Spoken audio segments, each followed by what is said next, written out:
yeah, we want retribution. Oh yeah, we want retribution. Oh yeah, we want retribution. Yeah, we ran out of patience. Boil up with the cold hard hatred. I can feel the vibration. Feet in the streets, it's a new sensation. I wanna break faces on the pavement. I wanna make greatness look complacent. Adrenaline awakened, I can taste it. We can make an impact, grab and then take it. Like a disease, bring them to their knees. No pain for their disease. Just like a weed.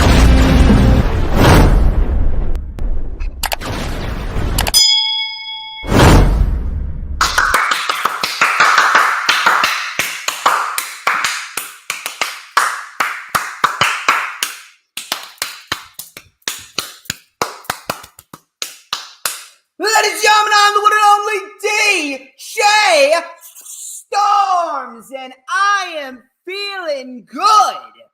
I am feeling aight today.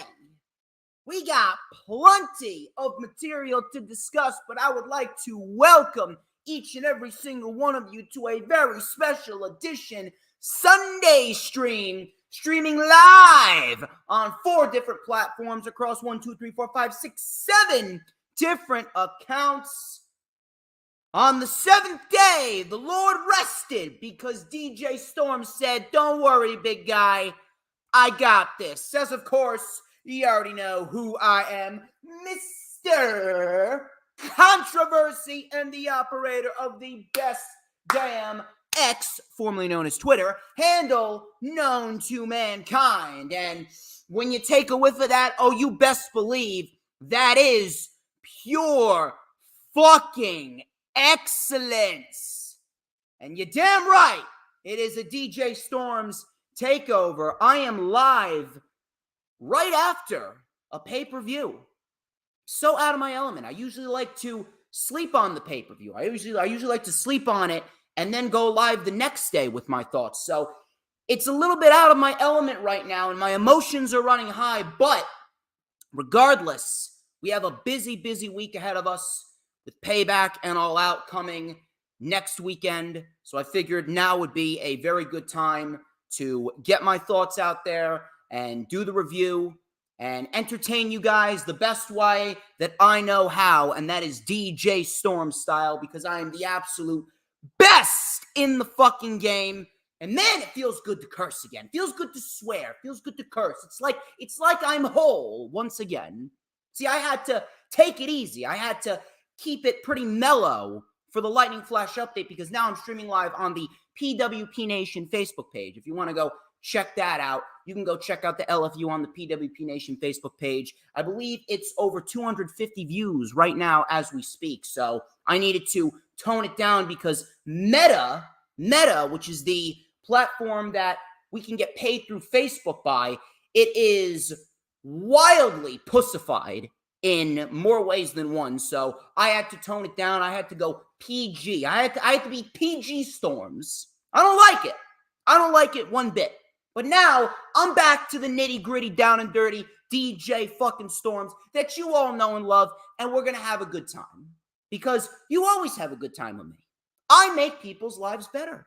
That's just a fact of life. We got plenty to talk about, and before we get into what we're going to get into, obviously we got to get through the self-brand promotions and the advertisements.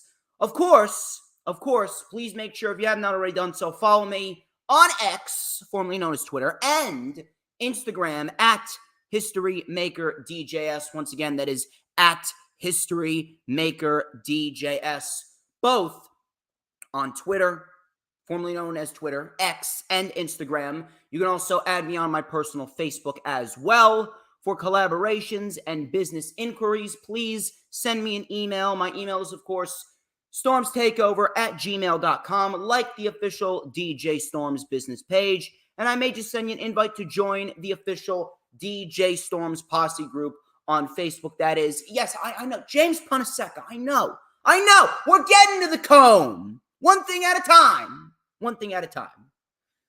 Of course, show some love to my girl, Brittany K. from Philly. She's a wonderful human being.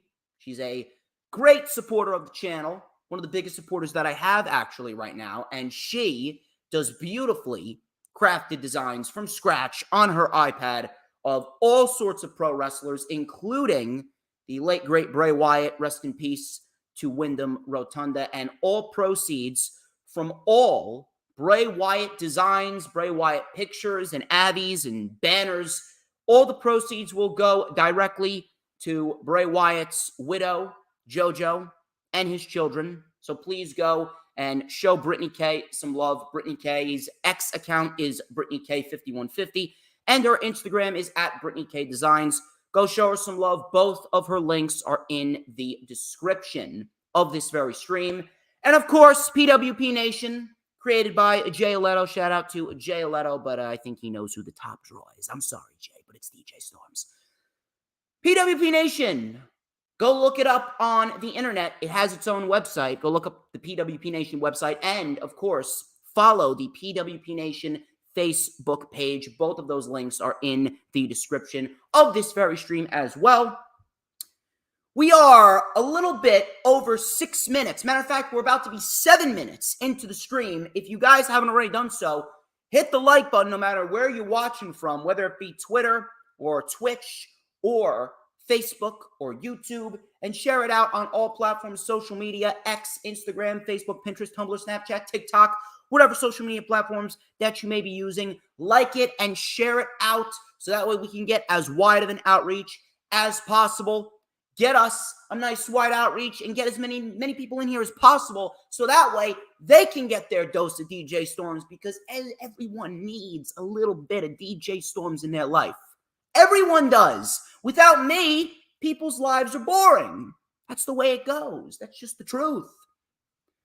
Of course, if you're watching on YouTube, whether it be my YouTube channel or the Hardcore Sports YouTube channel, please make sure you hit that subscribe button. We are on the road to 2,200, less than 30 subscribers away from 2,200 subscribers. And of course, on the Hardcore Sports YouTube channel, we are this close to 800 subs. So please go out of your way and subscribe. And of course, I know, Mr. Punasek, I know you're waiting for this. Of course, you got to hit that notifications bell with a huge coup de grace, because that way you're going to know whenever I pop up on YouTube. Because whenever I pop up on YouTube, baby, it is the best fucking time to be on YouTube, because it's the only time that you are going to get to see this glorious fucking sideburn chin strap combination and this beautiful mustache right here. You already know the drill. It's about to get scintillating right here. Shut up, Mitch Kofsky. Orange Cassidy's one of the best in the fucking world, and you will like it. You're also going to like this, because we're going to light it up right here on the stream with a little and a dash of and a whole lot of fucking because I am so fucking good. Telling you, I'm the tastiest fucking snack in the IWC, with a pompadour unlike anyone has ever seen. That's why I'm the best. Anyway, I'm good. I'm hyped up. Shout out to Daniel Berry Sports Highlights. Thank you very much for watching. Final Hoss as well.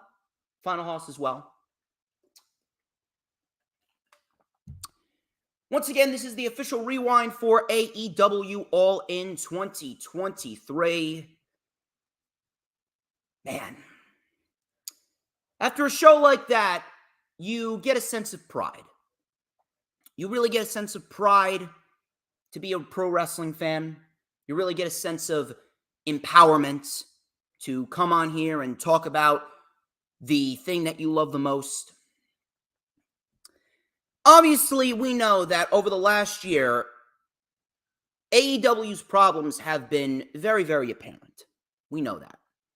Whether it be dissension in the locker room, whether it be week-to-week booking, no long-term stories, whether it be time constraints, whether it be lackluster build towards major shows, whether it be very questionable booking decisions or hot potatoing of the championships. But in the end, when it comes to first-time evers, and this goes well beyond the first time ever, but when it comes to first-time evers, Tony Khan is the absolute man. Tony Khan is the man when it comes to first-time evers, whether it be filling out a 20,000-seat arena for Arthur Ashe Stadium, whether it be appearing in a new town like Canada or California or Colorado, New York City, London. When it comes to first-time evers, Tony Khan knocks it out of the park every single time. But this stems far beyond a first-time ever. AEW All In may very well have been the best AEW pay-per-view in its rather short history. Now, was it perfect? No, absolutely not. There were a couple of tidbits on the show that didn't really come off as good as they could have come on. And on top of that, some of the matches had some botches here and there. Some of the outcomes weren't exactly the outcomes that I would have gone with.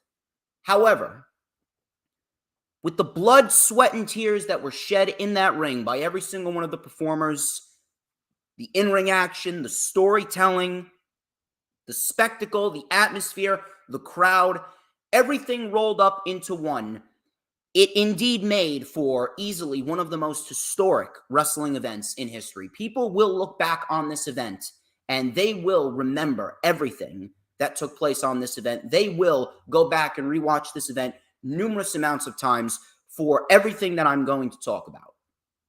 Tony Khan still has problems and he still has things he needs to work on, as does every company. Nothing is ever perfect. If things were perfect, I wouldn't exist. If everything was perfect, there would be no such thing as wrestling analysts. There wouldn't be people that would have podcasts or shows or streams that would come on here to talk about it, because nothing is ever perfect. Nothing is perfect. If everything was perfect, everyone would be saying the exact same thing. But in the end, the one thing that AEW did tonight was, whether you want to admit it or not, and there's going to be a lot of detractors, there's going to be a lot of doubters, there's going to be a lot of people that are going to continuously deny the fact that AEW has risen to new heights. But in the end, whether you want to admit it or not, AEW is a powerhouse. Secondary promotion? No. Anyone that uses the term secondary promotion in regards to All Elite Wrestling should not be talking about professional wrestling. They shouldn't. I'm sorry to tell you, but a secondary promotion does not sell 80,000 legitimate people to go see a stadium show.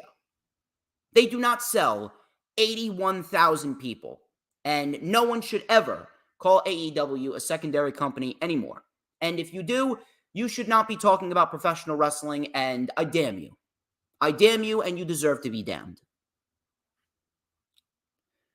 The only thing that WWE has over AEW is the longevity. Minus the fact that they've been around for 70 years, WWE's got nothing on them. WWE has got nothing on AEW, and AEW is right up there. It is on the level of WWE, whether you want to admit it or not. You can tout money, you can tout statistics, you can tout sponsorships, you can tout however many years that they've been around, but at the end of the day, AEW proved to you, they proved to everyone that they are to be taken seriously.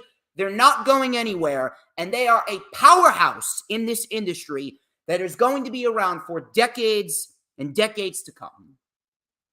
Oh, by the way, Billy Batty, the motherfucker that got sued by CM Punk. Billy Batty, are you still going to try and run with the narrative that they couldn't even sell 40,000 tickets? Oh, wait a minute. You saw the results and they doubled 40,000. Maybe next time you should keep your fucking mouth shut, you retarded ass motherfucking caveman. Fucking unkempt, unwashed moron of a human being. I almost pity you. Matter of fact, I do pity you. You know who I pity more than you? Your child. Because your child has a dumbass for a father. Oh, is that too much? Was that too much for you? I don't care. Cancel me. I dare you. Here's a spoiler. You can't. You can't. You know why? Because I am just like death and I'm just like taxes. I am fucking inevitable. You know, Billy Bat, I swear to God, I hope Jay's not trying to get you on PWP Nation. Ultimately, listen, it's up to Jay. Hey, I'm not on PWP Nation right now. I can say whatever the fuck I want. I'm on my channel now. I'm on my Facebook. I'm on Hardcore Sports. And at the end of the day, I'm the top fucking draw. Because I am DJ motherfucking Storms, and you will acknowledge that. Ultimately, it's up to Jay, but holy shit, man. Billy, if you're brought on to PWP Nation, I'm just going to let you know, I'm going to make you look like a fucking douche. I'm going to make you look like an absolute pile of shit. You will be rendered to tears if you ever step to me. Anyway, I'm getting too caught up. My emotions are running high, but holy shit, that felt good. That felt fucking phenomenal right there. Felt amazing. See, this is why Meta should stop being fucking pussies and they should allow me to do whatever the fuck I want because I am going to be the top draw for that app. Anyway, All In. Excellent, excellent, excellent show. And when you look back at 2023, when 2023 is all over, AEW will have number 1, number 2, and number 3 as best pay-per-views all year, whether it be Revolution, Forbidden Door, or All In. You can place it in any order you want. All In, easily one of the best shows of the entire year, and easily may have been AEW's best show in their short history.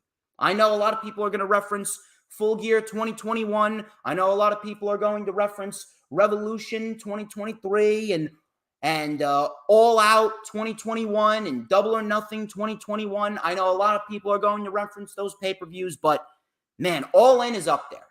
For me, it may have been their best show ever. Absolutely fantastic. Fantastic. And I am very, very honored to be talking about it right now. We started off with 0 Hour. Now, 0 Hour was actually 2 hours, but they didn't really do too much on the first hour of 0 Hour. Matter of fact, the crowd was still filing in at that time. Before the matches even began, they did two little segments. They actually flew Miro and Powerhouse Hobbs out to the show so that way they could do a little preliminary contract signing with Miro and Hobbs for their match at All Out. And it ultimately ended in a pull-apart brawl, and Miro promised to make Hobbs humble next Sunday at All Out. Now, could they have maneuvered Miro and Hobbs on the show? You could possibly make that argument, but I didn't really mind this. Whatsoever. It was a nice little way of using Miro and Hobbs, and at the end of the day, they could very well be on next year's show. You never know. We could very well see Miro and Hobbs on next year's All Out pay-per-view or All In pay-per-view, whatever you want to call it. It's going to be All In, and you could very well see Miro and Hobbs on next year's show. So this was a decent little preliminary contract signing. It really didn't have much of a substance to it, but this was a way to sell Miro and Hobbs for next Sunday's All Out show in Chicago in the United Center.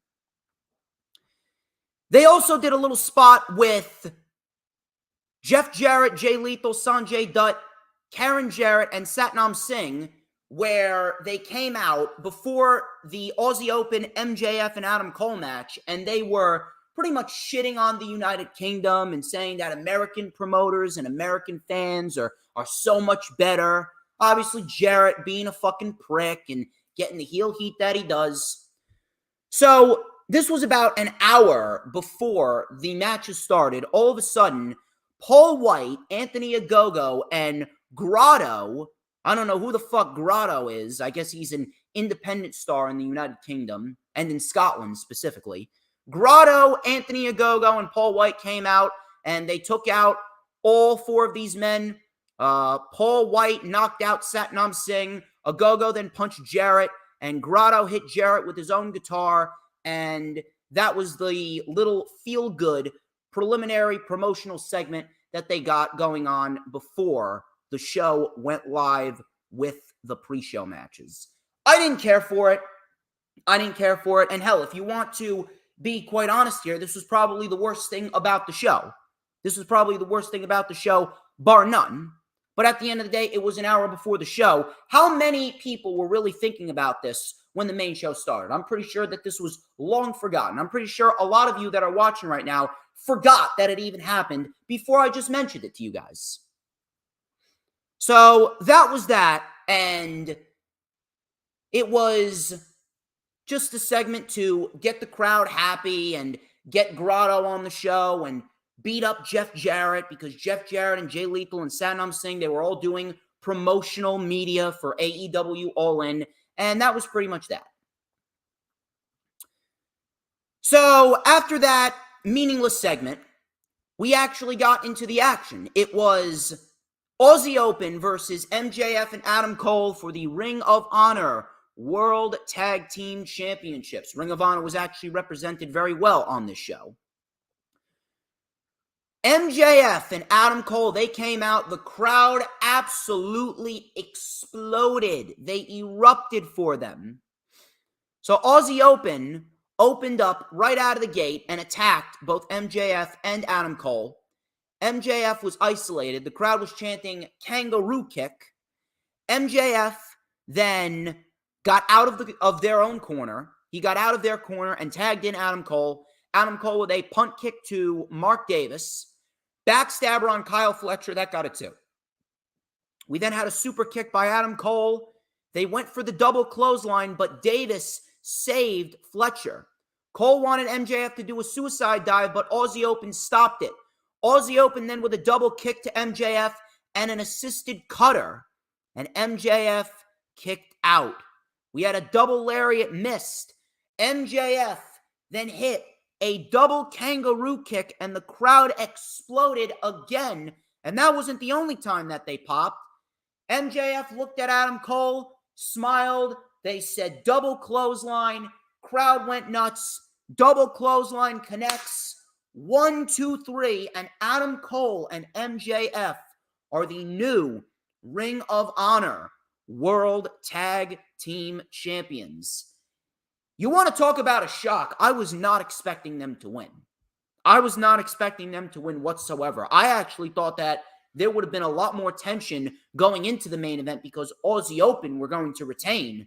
But in the end, we actually saw Adam Cole and MJF win the Ring of Honor World Tag Team Championships. And MJF becomes the second man ever to hold a Ring of Honor and an AEW championship simultaneously. The first, obviously, being Samoa Joe. This was a fun little match. Obviously, I understand why it went so short. Because they needed to save some effort. They needed to save some energy. And they needed to make sure that MJF and Adam Cole did not get injured before the main event. So they did what they did. And that was pretty much that. They won the Ring of Honor World Tag Team Championships. Now, would I have done this? Probably not. Because, honest to God, how long do you see Adam Cole and MJF holding the Ring of Honor World Tag Team Championships? Do you really see this lasting past October? Matter of fact, I wouldn't be shocked if they lose it right back to Aussie Open at All Out. Because at the end of the day, you're going to have to continue to play up the tension. You're going to have to continue to play up the tension with MJF and Adam Cole because this is not going to last forever. They ended up hugging at the end of All In, which we will be talking about. But at the end of the day, how long is this really going to last? And if you want to be quite honest here, it's kind of disrespectful to Aussie Open I ask, why did you even have Aussie Open win the titles if you were just going to have them lose them to MJF and Adam Cole at All In? Really does not make any sense to give Aussie Open the titles last month and then have them lose the tag team titles this month. If anything, you were better off getting the Lucha Brothers on this show. If you had to work out Rey Fénix's visa earlier on, you could have worked that out prior to AEW All In. This is why Tony Khan needs to focus on getting other people on his team to spread out and delegate the responsibilities. Because if they were able to delegate the responsibilities, I would have absolutely bet that Rey Fénix would have been able to make the trip. So they wrote Fénix off the show, and he wasn't able to travel to All In. But at the end of the day, I don't understand why you didn't have the Lucha Brothers retain at Death Before Dishonor, and the Lucha Brothers could have been the individuals that fought MJF and Adam Cole. At least the Lucha Brothers would have had somewhat of a reign with the World Tag Team Championships. Kind of disrespectful to Aussie Open, if you ask me. But at the end of the day, MJF and Adam Cole, they put on an excellent performance in the main event. And they put on a decent little match here on the pre-show, and that was pretty much it. So MJF, he's having an amazing year. And obviously this played into what was going to happen later on in the show. So then, this was the first of about 3 times that she was shown.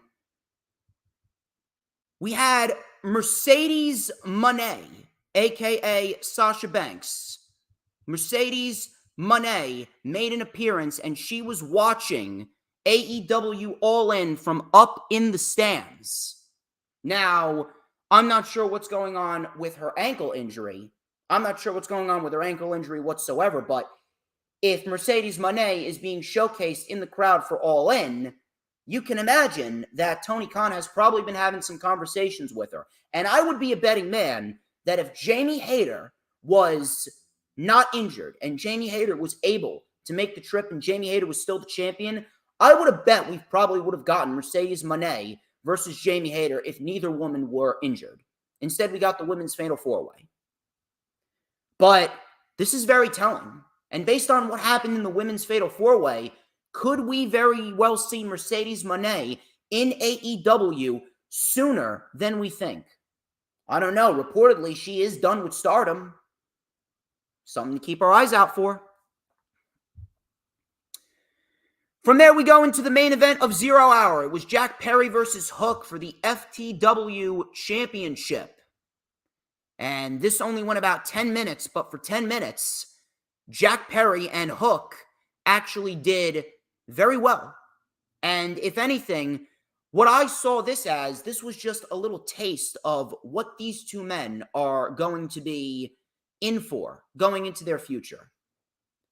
This was just a little preliminary act in the long careers of Hook and Jack Perry, and we could very well see these two potentially in bigger roles going into next year's All In. So for 10 minutes, these two actually made the most of what they were given. They did fairly okay. And in the end, Hook regains the FTW Championship on the 0 Hour main event. So Jack Perry, he arrived in style in a limo. He looked great, by the way. Hook came walking down the aisle towards him. We get the brawl started right out of the gate. They brawled onto the limo. Perry was sent into the limo, right into the door, actually. Perry then suplexed Hook onto the limo and delivered an RVD-like rolling thunder on the limo while Hook was on the hood of the car. He connected perfectly, by the way, actually. He then looked at the camera and he goes, "You see that? That's real glass. Go cry me a river." Now, that actually came into play a little bit later on based on who kicked off the show, and they did actually confirm it on the All In media scrum. We're going to talk about that in a minute. Hook then suplexed Perry onto the windshield. It absolutely shattered. Perry had a laceration on his arm. We then had a DDT by Perry off the barricade on the floor. Perry then teased a coast-to-coast on Hook with the trash can. He dropped down and he flipped everyone off. The crowd booed. We had a German suplex for a 2. Super kick connects. Hook then came in with a German suplex for a 2. Exploder suplex into the corner by Hook. Perry then with a Tiger driver, that got a 2. Perry then put a trash can on the stomach of Hook. He went for the moonsault, but Hook moved out of the way. And Hook then bashed the trash can right onto the head of Jack Perry. Red Rum connects, and Perry taps out with Hook winning the FTW championship back, and Hook is a 2-time FTW champion. Now, I'm not really sure where they go from here, but my guess is that it's time for the FTW championship to retire. This was fine for what it was, and this little feud with Jack Perry and Hook, they did okay. They made do with what they had, but in the end, what is the FTW championship really doing? This was really nothing more than a means to keep Hook occupied. Now that he lost it, he won it back. I think it's time that we retire the FTW championship. We give it a proper send-off, and we get Hook in some actual feuds. I'm not really sure where you slot Hook, because I'm actually having a hard time slotting Hook into anything right off the top of my head. But in the end, I really do believe that it's time for Hook to get rid of the FTW championship. It's time for Hook to get rid of the FTW championship, and it's time for Hook to get into some real legitimate feuds minus Jack Perry. We really need to get into that, because we are really starting to get to a point where Hook he's well beyond these undercard feuds. He's well beyond the FTW championship. But at the same time, I really don't know what you do with Hook. I really don't know what you do with him. He's over. He's very over. I'm not really sure where they take him going into the fall. I guess we'll just have to wait and see, because I don't really know if it's a wise idea to continue this Jack Perry Hook feud. It seems like this was the send-off. This was the blow-off. In the end, that was that. It was a very well-produced match. It only went about 10 minutes, and that was that. And Hook retains the FTW championship. He regains it from Jack Perry after Jack Perry took it from him last month. He takes it off of Jack Perry in what was a decent little 10-minute match and a taste of what is to come for these two in the future. The main show kicked off with Samoa Joe versus CM Punk for the Real World Championship. Now, according to reports, this actually came up immediately after the Punk and Joe match was over. CM Punk and Jack Perry actually got into a physical altercation backstage because Jack Perry actually got in CM Punk's face. And CM Punk choked him out for trying to cause some drama. He choked him for stepping to him. Now, Fightful reported this, and then Miro came out and said that it's false and untrue on social media. But then Tony Khan came out on the post-media scrum and said there was an incident backstage. He cannot go into further details, but they're investigating it. I'm reading this, and I'm thinking to myself, are you fucking kidding me? I don't understand where this is coming from Jack Perry, but Jack Perry has always been a very down-to-earth, a very drama-free individual. I don't understand where this is even coming from. Is this really who Jack Perry is? Is he really a selfish, entitled little prick just because he was from the California clique with the Young Bucks and SoCal Uncensored, those people? I really don't understand where this pushback from Jack Perry is coming from. I really don't understand where all of this drama instigation from Jack Perry is coming from. And normally I would have blamed Punk, but Punk, if this is the case and Jack Perry went out of his way to try and cause drama. Punk didn't do anything wrong. Punk was the one that defended himself. Now, granted, he could have approached the situation a lot better. Granted, he could have approached the situation a lot better, and he didn't have to get physical unless Jack Perry got physical first. But in the end, Jack Perry was the one that caused the problem. If anything, I'm on Punk's side here. If anything, Punk was the guy that did the right thing, and Jack Perry was sent home. CM Punk was the one that instigated the brawl. If this is the case, I'm not sure if this is exactly what happened. Obviously, we all know there's 3 sides to every story. One person's side, the other person's side, and the truth. What is the truth? I don't know. We may never know. We may never get the lowdown from an unbiased camp, because at the end of the day, Tony Khan does not want any of this shit to reach the public. He does not want any of this shit to reach the public and be confirmed like it was for AEW Brawlout, as people coined it 1 year ago. But man, very, very odd to see Jack Perry acting like this. Very, very, very fucking stupid. Really. Either way, that did not take away from what was a very good show, but very unnecessary actions from Jack Perry if that's the case. Very, very piss-poor behavior. And again, Punk did nothing wrong there. I don't understand why Tony Khan cannot get a grip on his roster. I really don't understand why he cannot get a grip on his roster. He needs to get shit intact, and he needs to get shit intact ASAP. Because a story like that coming out for their biggest show ever to date, that is absolutely fucking pathetic in every sense of the word. So the main show kicked off with CM Punk and Samoa Joe for the Real World's Championship.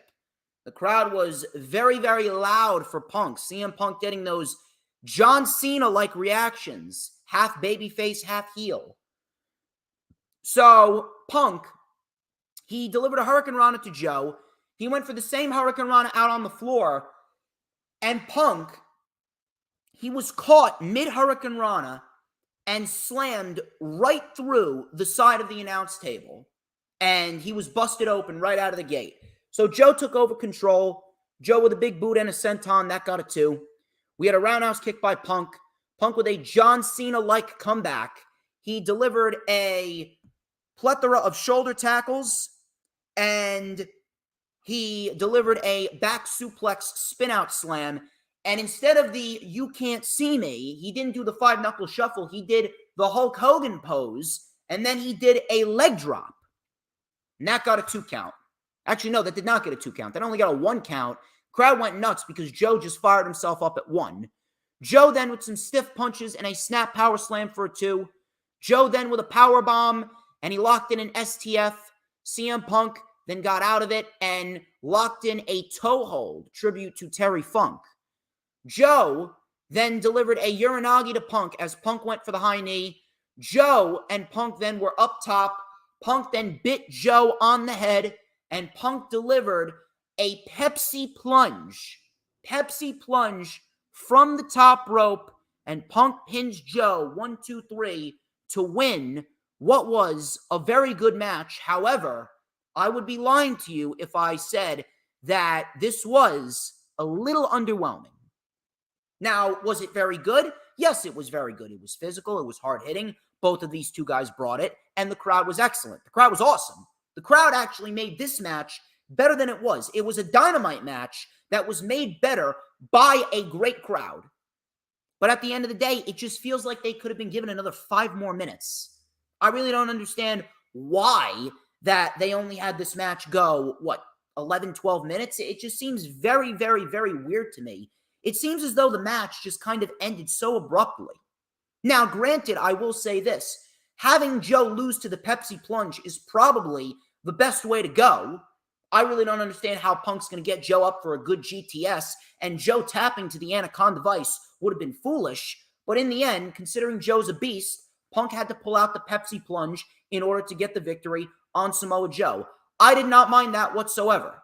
I didn't mind that whatsoever. It just felt as though they could have given him another 5 more minutes. A dynamite match that was made into a very good match because of the crowd.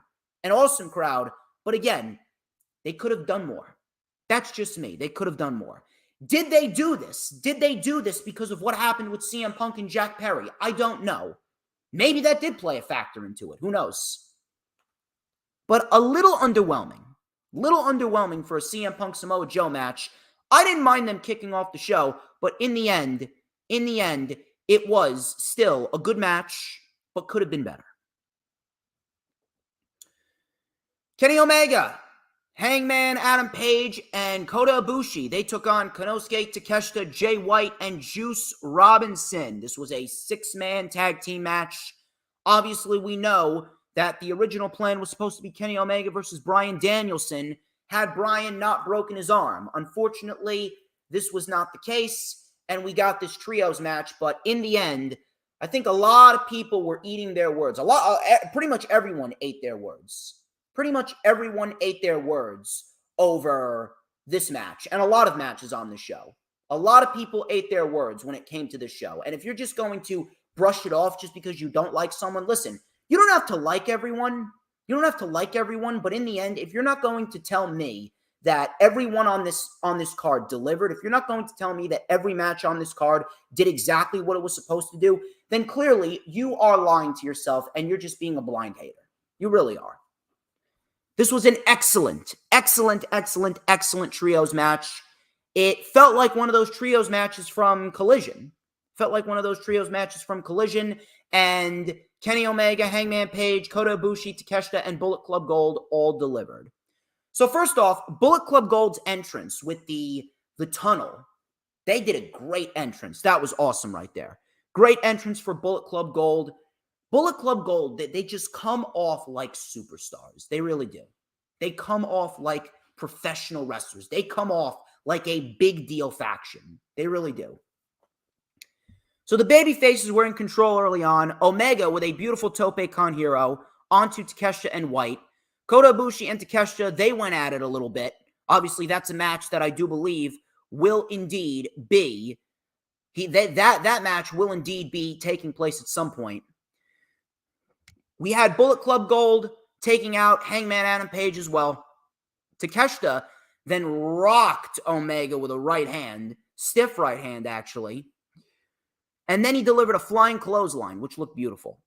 Omega was isolated. Juice Robinson came in with a nice left hand and a senton for a 2. We had a tag to Page, fallaway slams on White, plancha on Juice, suicide dive on Juice and White by Hangman Page, big lariat by Page on White for a 2. We had a tag to Ibushi, big kick to White, standing moonsault, Takeshita saved it, moonsaults in stereo by the Golden Lovers. Ibushi slipped a little bit, but he recovered. We had White taken out by the babyfaces, a Uranagi by White onto Ibushi, tag to Omega and Takeshita. They went at it, and we had a Snapdragon suplex for Juice Robinson and one for Jay White. Konosuke Takeshita with a beautiful Blue Thunder Bomb. That got a 2. Poison Rana on Takeshita for a 2. Beautiful double team moves by Page and Omega. Avalanche moonsault slam by Page. That got a 2. The Guns came in. They caused some distractions. We had a big moonsault to the floor by Page onto the Guns. Everyone started taking out everyone. They started getting their big moves in. We had a big knee by Takeshita to Ibushi. Crowd booed heavily. We had a buckshot lariat by Page to Takeshita.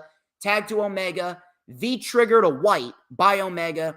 V-trigger to Juice Robinson. Omega was in control, and out of nowhere, Konosuke Takeshita rolled up Kenny Omega, and he stole the win. Konosuke Takeshita pins Kenny Omega 1, 2, 3 in the middle of the ring, and he wins it for himself and Bullet Club Gold. I am not going to lie. I was not expecting this. Matter of fact, it actually caught me by surprise that Takeshita and Bullet Club Gold won. But in the end, I can't really sit here and shit on this for a couple reasons. Number one, Bullet Club Gold is just coming off a rather big loss to FTR for the World Tag Team titles last month at Collision. So it would only make sense. It would only make sense for Bullet Club Gold to get a rebound here. And this is a big win for Jay White and Juice Robinson. You got to make them look somewhat presentable. You can't have them lose 2 big matches back to back. And on top of that, if you want to look at it in hindsight, Konosuke Takeshita just beat Kenny Omega in front of 80,000 people. So that right then and there, if you want to talk about superstar making wins, that's a huge victory for Konosuke Takeshita. And Konosuke Takeshita, he can look back on this and say that he pinned Kenny Omega at the first ever AEW Stadium show in front of 80,000 people. I don't know. That to me just tells me that Tony Khan's main motive from this match and a lot of matches on this show, Tony Khan's main motive right here was to create new stars. And that's a big win for Takeshita. And he's got a singles match with Kenny Omega coming up at All Out. You can imagine what they're going to do. But Kenny Omega, he loses. Kenny Omega takes the pin here, and Konosuke Takeshita gets easily the biggest win of his career heading into the singles match with Kenny Omega at All Out next weekend. This was an excellent match, and this was one hell of a moment for Takeshita. That I can't really shit on. I actually thought that Omega was going to win this, and Takeshita was going to beat Omega at All Out. But this was a major, major, major win for Takeshita, and I can't shit on this whatsoever. So good on Tony Khan. Big, big moment creating a new star in Takeshita. And props to Bullet Club Gold as well. Shout out to Earl Cole. He's in the chat right now.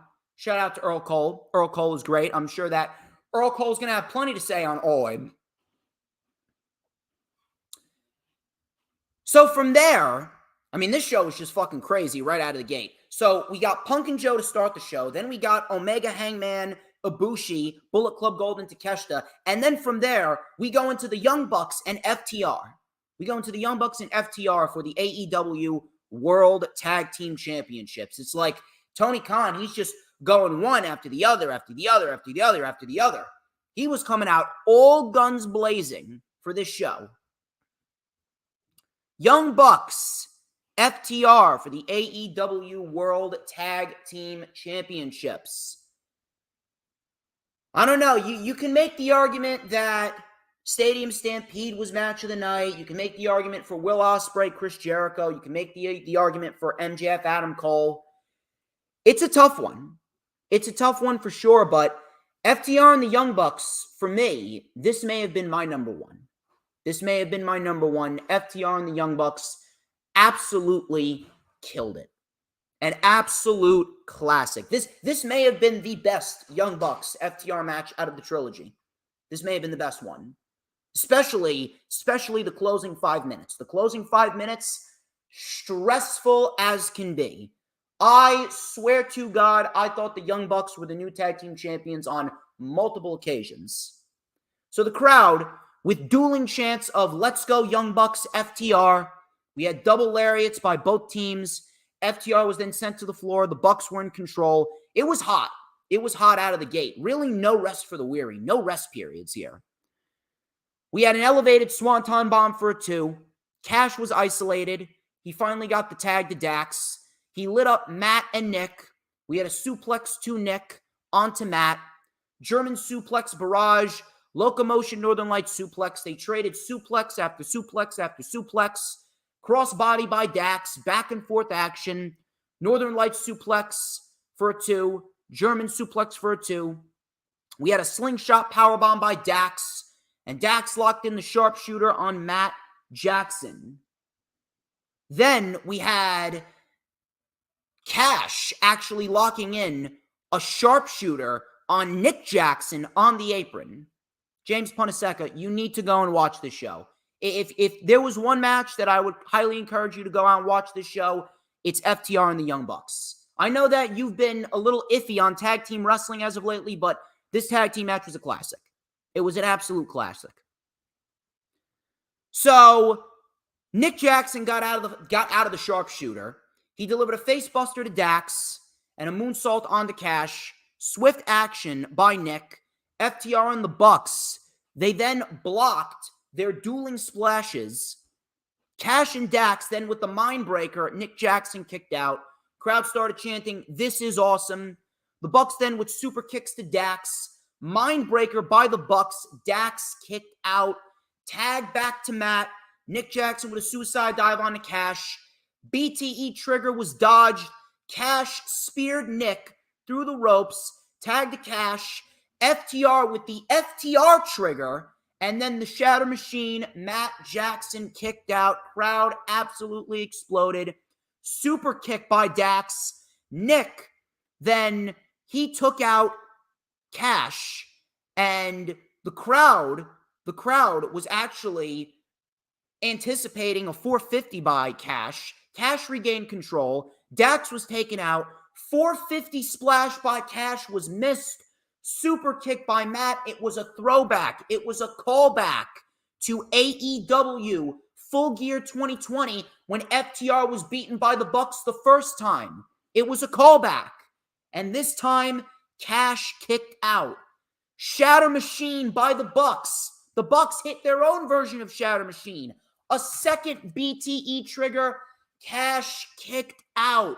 Crowd was on their feet. They went for the Meltzer driver. Nick Jackson dove right into a Shatter Machine, and Cash, I'm telling you, his knees going into Matt Jackson's sternum, it looked brutal. Brutal Shatter Machine. 1, 2, 3, and FTR are still the AEW World Tag Team Champions. I've said that the Young Bucks may go down as the greatest tag team of all time. But, if you want to put FTR up there and you want to say that FTR and the Young Bucks, they may very well be on equal playing field, I would not look at you weird. I wouldn't even look at you weird if you said that FTR was the best tag team of all time. Very subjective thing, but in the end, FTR solidified themselves here against the Young Bucks with an absolute classic of a match, and easily a match of the year candidate. Was it better than the 1 hour classic against Bullet Club Gold on Collision? I mean, you can make the argument. This match obviously had more stakes, and this match obviously meant more considering it was on AEW's first stadium show. But either way, FTR right now, they have risen to new heights, and they could very well go down as the best tag team of 2023, just like they were the best tag team of 2022. Absolute classic tag team match, and it will be one for the record books. Afterwards, FTR wanted to shake the Young Bucks' hands, but the Young Bucks walked away. So it looks like we could be getting heel Young Bucks. I don't know. I think that could be a rather intriguing thing going forward if the Young Bucks really are going to turn heel. I'm not sure how they're going to do that with Omega and Page, because Omega and Page right now, they're over as fuck as baby faces. Seems as though the Bucks work better as heels rather than Omega and Page. Feels like Omega and Page, they work better as baby faces, and the Bucks work better as heels. A little bit of an odd dynamic there. Excellent tag team match. Match of the year candidate for sure. From there, they didn't slow down. We go into Stadium Stampede right after that. We go into Stadium fucking Stampede. Jon Moxley, Claudio Castagnoli, Wheeler Yuta, Mike Santana, and Ortiz versus Eddie Kingston, Penta El Cero Miedo, Orange Cassidy, Trent Beretta, and Chuck Taylor. Stadium Stampede. This was absolute insanity. An absolute insane brawl. And if there's one thing that this match did, this match made Terry Funk proud. You have WWE. Listen, they did a beautiful tribute show. WWE did a beautiful tribute show on SmackDown, but they want to coin a Terry Funk hardcore match. And the most hardcore thing that they did in that match was a table spot. That was the only weapon that they used. Meanwhile, we get a real Terry Funk tribute right here. Terry Funk would be so proud of these 10 men. He is looking down on them, smiling from ear to ear. You know what I actually find pathetic? There are people that was legitimately complaining about this. People were legit complaining about this match because of the brutality that we saw. Meanwhile, these are the same people that were mourning the death of Terry Funk and praised Terry Funk back in the day, but yet they're shitting on these 10 men for putting on an absolute incredible brawl. You want to talk about hypocrisy. You want to talk about fake and phony. The same people that were mourning Terry Funk are the same people that are shitting on this match. That right there is pathetic to me. This match was awesome. This match was excellent. A couple of botches, a couple of slip-ups here and there, but at the end of the day, this was excellent. So, Kingston went right to Claudio. And it was just an all-out melee. I'm actually going to have a tough time keeping track of all of this. Claudio and Kingston brawled into the crowd, and they actually brawled up into the stands as well. So, Yuta and Chuck Taylor, they went at it. Moxley with a paradigm shift to Penta. Moxley then got skews. Yes, you heard me correctly. Legit skews. Similar to what happened over at New Japan Pro Wrestling's Independence Day event, where Moxley had skews in his head thanks to El Desperado. And Penta took the skews, stabbed them into Moxley's head, and they were just hanging off of Moxley's head like he had some type of fucked up mohawk. Absolutely nuts. Penta with the Made in Japan, and Moxley kicked out. Santana then powerbombed Penta onto some chairs. Claudio and Eddie then brawled onto the top stands into a bar area. We had Moxley grabbing a fork and stabbing Orange Cassidy in the head. We had a brainbuster to Cassidy on the chair. Yuta then suplexed Chuck Taylor through a guardrail in the parking lot. Kingston then used an umbrella to fishhook Yuta in the mouth, which looked unbelievable. We had Trent getting dropped onto a ladder, powerbombed onto a ladder by Santana and Ortiz. We had an X-Plex by Moxley to Beretta onto a barbed wire board, splash by Ortiz, that got a 2. Moxley, I swear to God, Trent was getting his ass kicked in this fight. Moxley then with a pile driver to Trent on top of the steel steps. And Ortiz, he was brawling with Cassidy. His shirt was just drenched in Orange Cassidy's blood. Just drenched. So, the brawl continued onto the stage. They just were demolishing the best friends. Ortiz then brought out some tables. All of a sudden, Trent's mother, Sue, came in with the minivan. Moxley, like the sick fuck that he is, kissed Trent's mother. And then Trent's mother gave Trent cookie platters, and he hit Jon Moxley with the cookie platters. And the crowd exploded for this. The crowd popped big for Sue. All of a sudden, we had Penta Oscuro, so Pentagon Dark Pentagon. He was taken out earlier on in the match. Penta Oscuro made an appearance, and him and Santana were on top of the ladder. The ladder actually collapsed under their weight. Ladder collapsed underneath their weight, and we had a sunset flip powerbomb off of the ladder through the tables, and best friends hugged Yuta in the middle of the ring after Mike Santana was powerbombed through 2 tables by Penta. Yuta then was getting set to get put through the barbed wire board, and all of a sudden, Taylor hit the Awful Waffle, which is a spike pile driver, onto Wheeler Yuta. Claudio saved it. We had a suicide dive by Moxley. Claudio then with the giant swing. To Orange Cassidy. Round and round and round we go. We then had Chuck Taylor being hit with a paradigm shift onto Legos on the floor. This is how crazy this match was.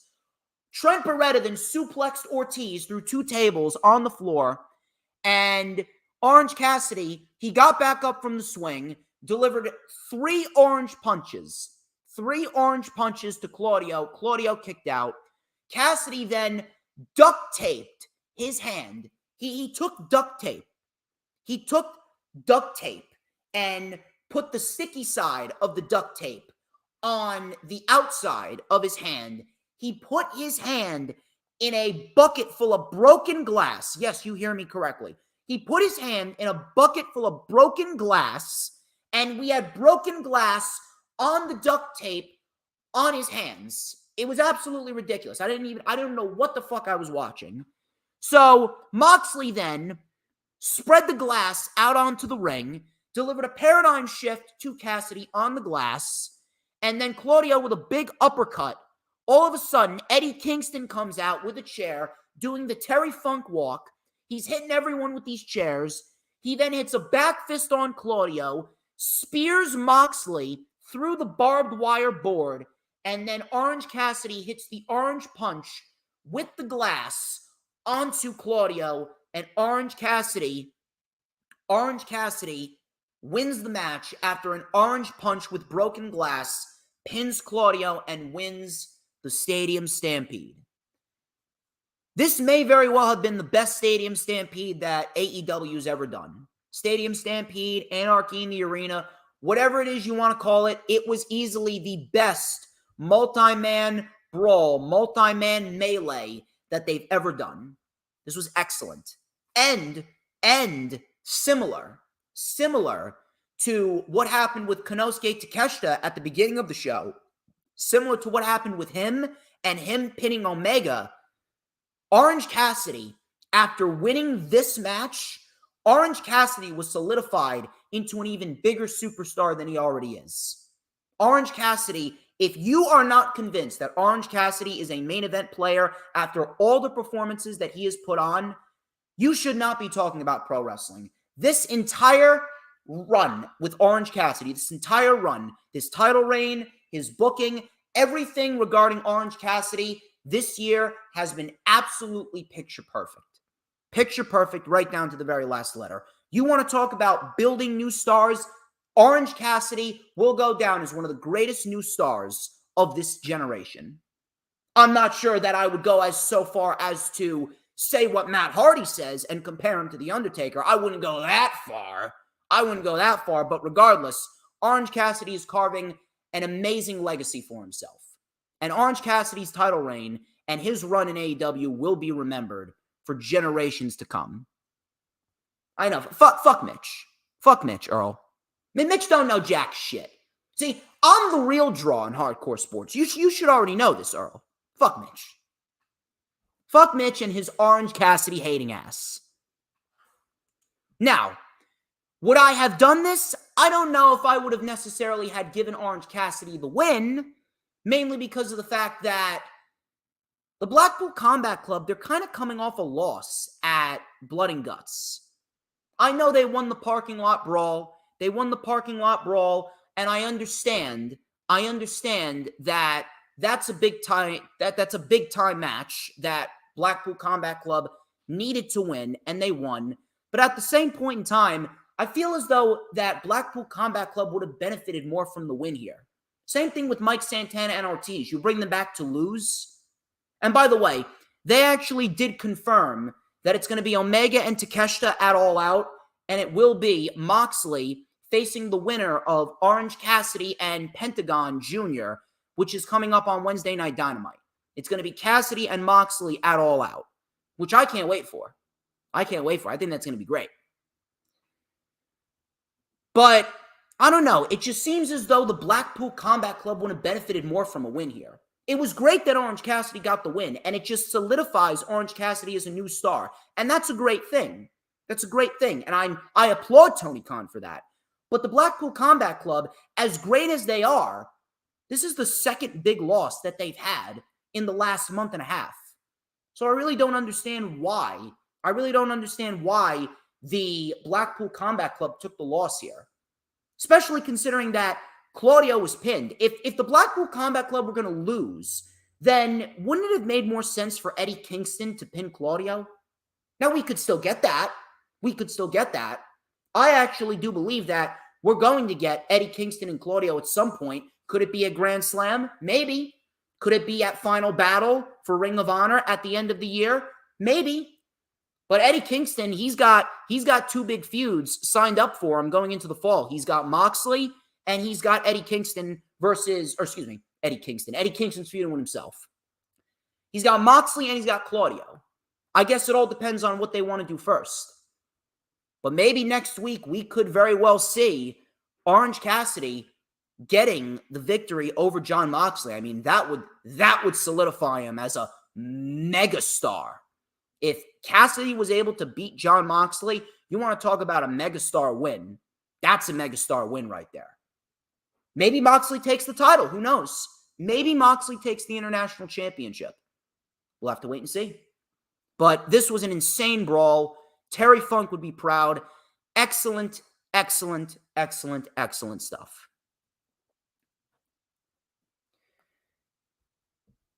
Britt Baker, Saraya, Toni Storm, and Hikaru Shida.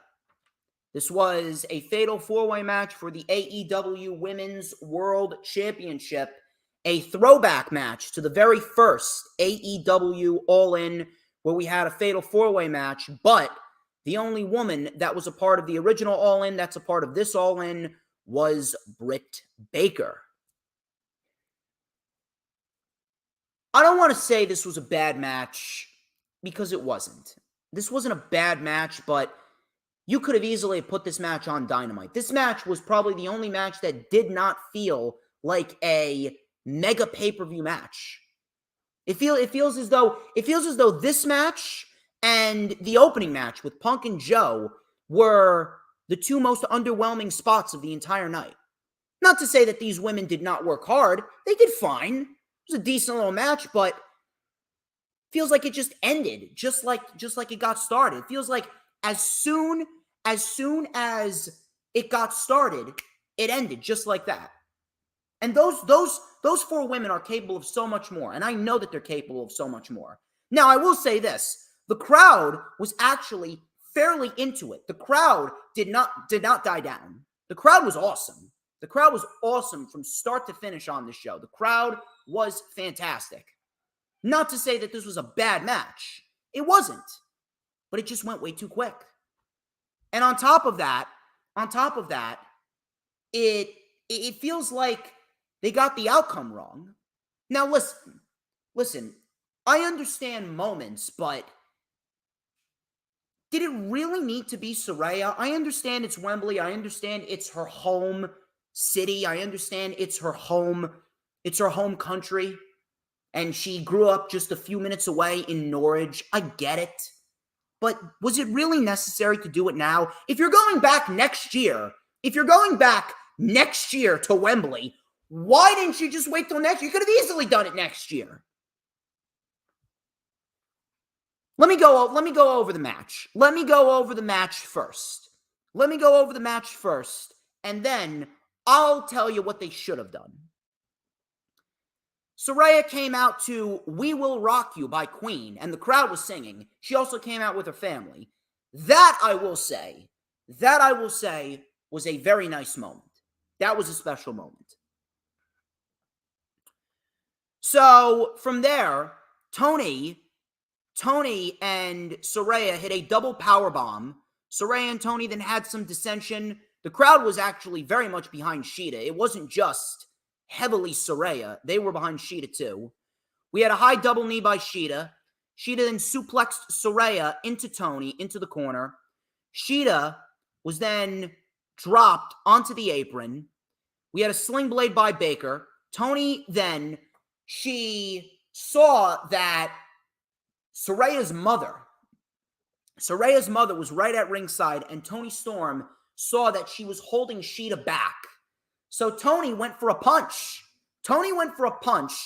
And Shida moved out of the way, and Toni Storm accidentally punched Saraya's mother, and Saraya was watching the whole thing.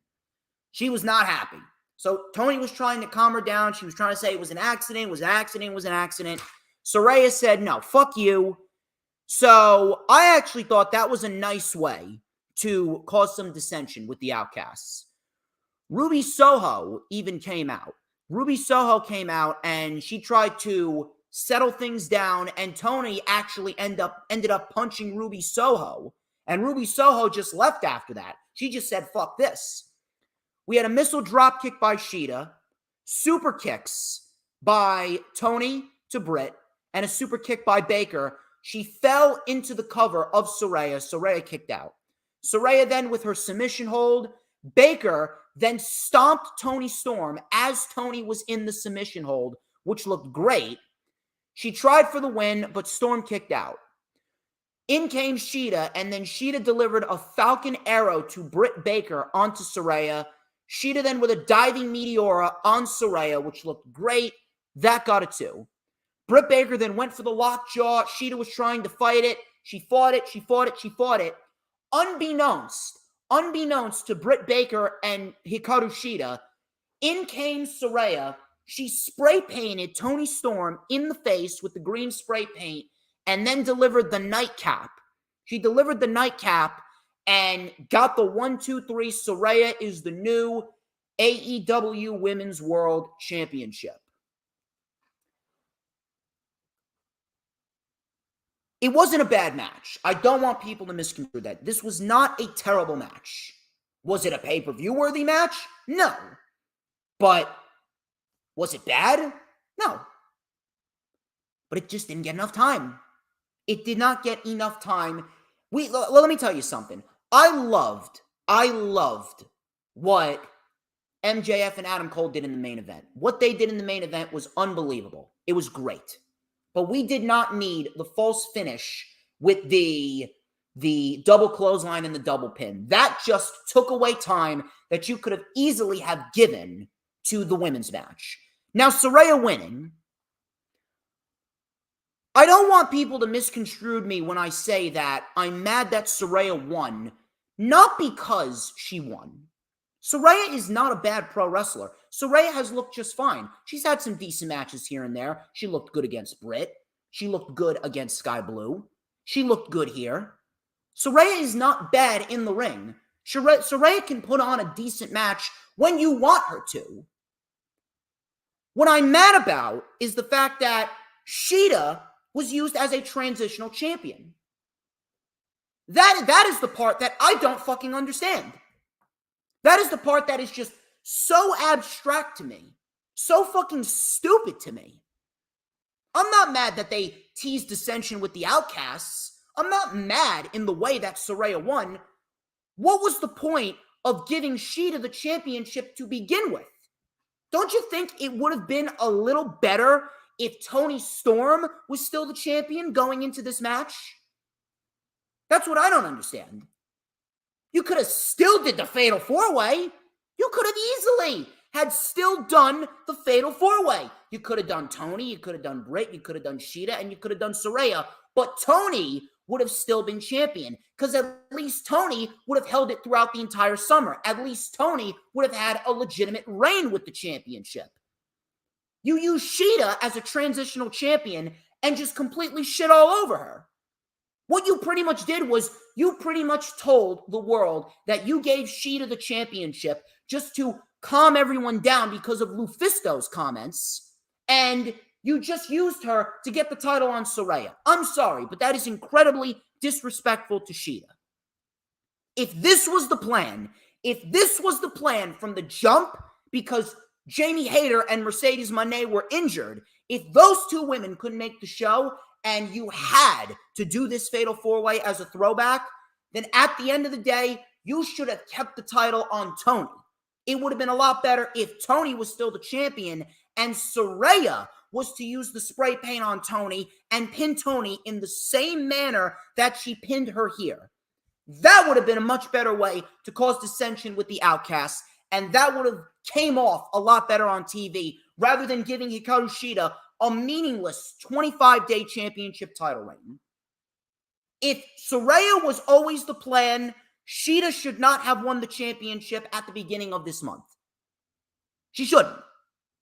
If Shida was going to be given the championship, you should have given Shida the ball to run with the championship. Very, very, very piss-poor booking decision. Now what's going on in the future? I don't know. Is Mercedes Moné going to come in and beat Saraya? I mean, listen, granted, it's a match. God knows how many years in the making. It's a match, 6 years in the making? That's big. It's a match 6 years in the making. Do I want to see it happen at All Out? No. No, I don't. She can make an appearance at All Out. I wouldn't mind if Mercedes Monet makes an appearance at All Out. That would not be a problem. I wouldn't mind that at all. But if you're going to build up Mercedes Monet versus Saraya, I would much rather them take their time and build that up for Full Gear. If you want to have a legit build it up for Full Gear, continue to tease dissension with the Outcasts, and then have Mercedes Monet beat Saraya at Full Gear, give Saraya at least some time with the championship, and then we're off to the races with Mercedes Monet being potentially the longest reigning AEW Women's World Champion in history. That is the way to go. If you're going to keep it on Saraya, then keep it on Saraya until Full Gear, and then build up to Mercedes and Saraya at Full Gear. I do not want to see Mercedes come in and just win the title at All Out. That match deserves a legit build. This is what I really don't understand. Why exactly didn't they just do the same thing that they did with MJF and Adam Cole, going into the main event with MJF as the world champion and Adam Cole as the challenger? You could have done the same thing with the Outcasts. You could have easily have done the same thing with the Outcasts. Very, very, very fucking stupid. Saraya winning was not the problem. It was the fact that Saraya won after Shida barely held the championship. She did nothing with it. Very, very poor decision right there. Probably the worst decision of the night. Coffin match.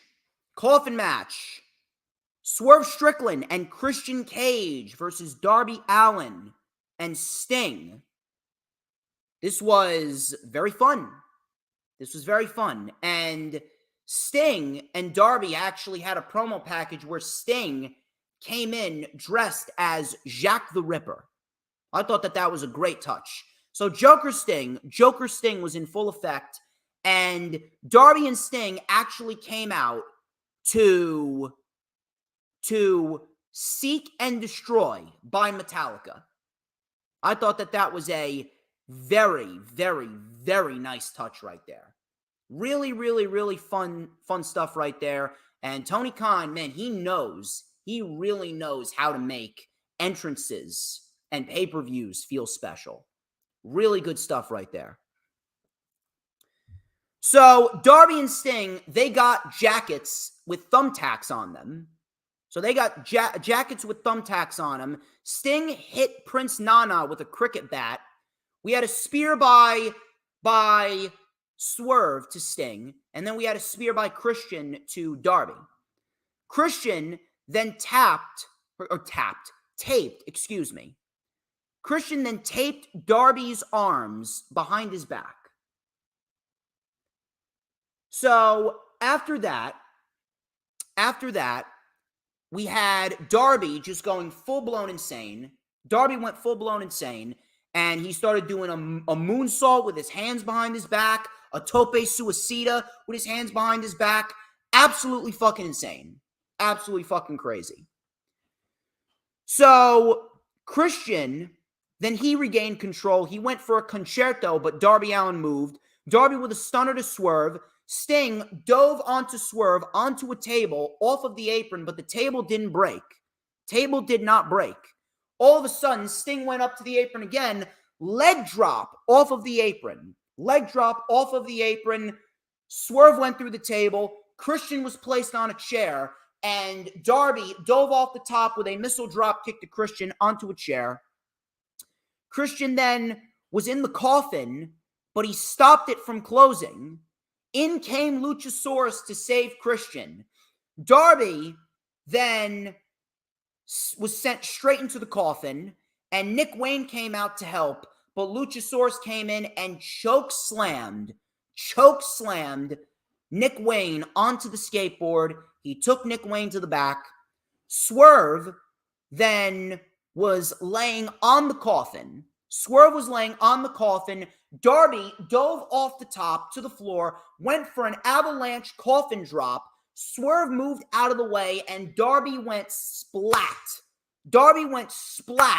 right onto the coffin.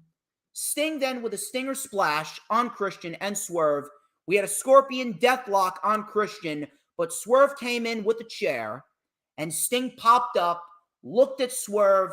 The crowd was chanting, "You fucked up, you fucked up." Cage then came out of nowhere with a low blow with Sting's bat right to Sting. Darby was sent into the barricade. Sting was then put into the coffin. Swerve then put the bat into the coffin with Sting. Swerve was looking to bury Sting. He was just reveling in his handiwork. He closed the casket, and Sting stopped the casket from closing with his baseball bat. Swerve was absolutely pissed off. Shout out to Hooligram. Thank you very much for coming on in, Hooligram. So Sting stopped the coffin with the baseball bat. Sting was then placed on top of the coffin. Swerve went for a 450 splash, but Sting moved. Swerve hit the coffin. He went splat. Darby hit Christian with the TNT title. Sting with a Scorpion Death Drop to Swerve on the coffin. Swerve was then put into the coffin, but Swerve stopped it with his body. Swerve was hanging out of the coffin, and Darby with a coffin drop onto the lid of the coffin. Swerve's spine was shattered. Darby Allin closes the coffin on Swerve Strickland, and Darby Allin gets the win. Darby Allin gets the win for him and Sting in a very, very, very fun match. A great win for Darby, and Swerve looked great too. Swerve, I cannot downplay Swerve. This right here, how WWE passed on Swerve Strickland is beyond me. Swerve was in an interview. He actually said that WWE letting him go was one of the biggest mistakes they ever made. Boy, oh boy, is he proving them right. He's doing some fantastic shit. Fantastic shit with the Mogul Embassy. Fantastic shit here with Darby. And Swerve had the biggest moment of his career. In his first ever stadium show, he's fighting Sting. And he's tag teaming with one of the greatest of all time, Christian Cage. That right there is a big moment for Swerve. And Darby, what can I say about Darby? Darby's the future of the business. He's a future world champion. And I'm going to throw this out there for you. Darby Allin and Sting is the best legend young talent combination in pro wrestling history. I have not seen a better young talent legend duo that has just risen to such prominence like Darby Allin and Sting. Sting has done so much for Darby, it is unbelievable.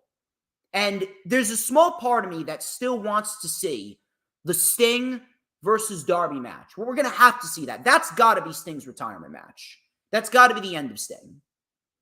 We'll have to wait and see.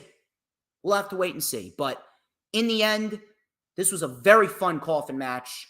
Darby and Sting win, and now Darby goes into All Out to fight Luchasaurus for the TNT Championship. Chris Jericho, the Ocho, versus Will Ospreay. Fozzy performed Judas in front of 80,000 people.